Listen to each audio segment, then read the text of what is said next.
Good Sunday morning. The stakes are incredibly high as President Trump prepares to address a joint session of Congress Tuesday night. It comes as newspapers around the world are highlighting what appears to be a realignment of U.S. alliances and a stunning turn towards Russia.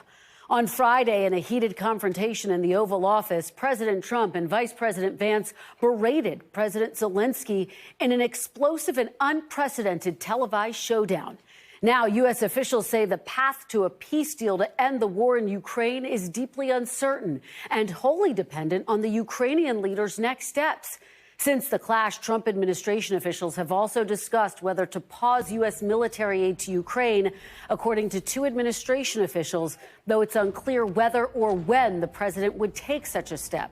The meeting took a sharp turn when the vice president mentioned talks with Russian President Putin.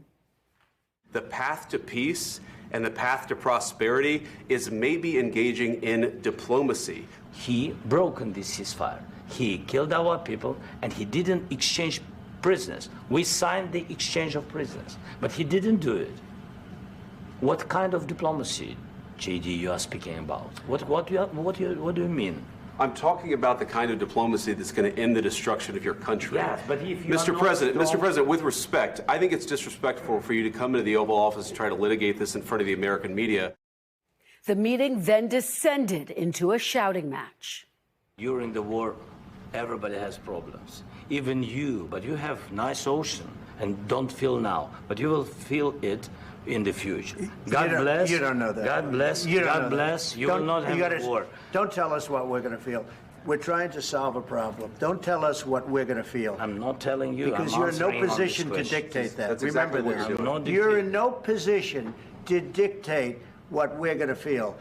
We're going to feel very good. You will feel influence. We're going to feel very good and very strong. You will feel influence. You're right now not in a very good position. You've allowed yourself to be in a very bad position, and he happens to be right about it. From the very beginning of the war. You're not in a good position. You don't have the cards right now. With us, you start having cards. I'm not playing cards. Right now, you don't. You're playing cards. Mr. President. You're playing cards. Serious. You're gambling with the lives of millions of people. You're gambling with World War III. You're gambling with World War III.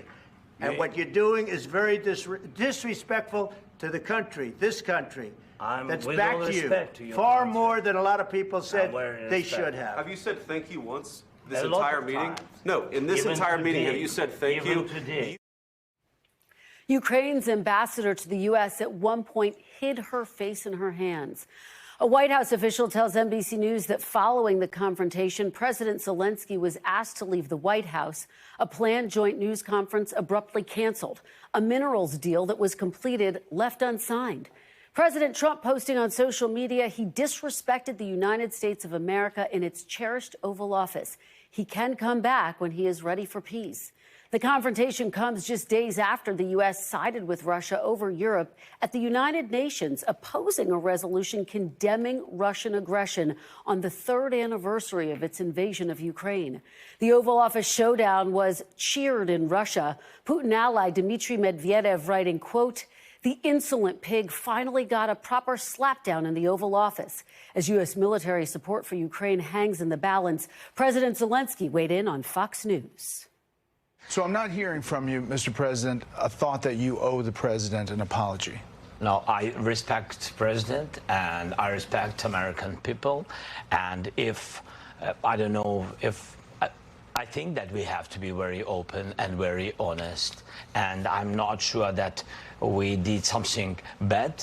This is so sensitive. You know, just a ceasefire without security guarantees. This is so sensitive for our people. I'm speaking like a president of a people who are in this struggle 3 years, and they just want to hear that America on our side and that America will stay with us, not with Russia, with us. Thanks for watching. Stay updated about breaking news and top stories on the NBC News app or follow us on social media.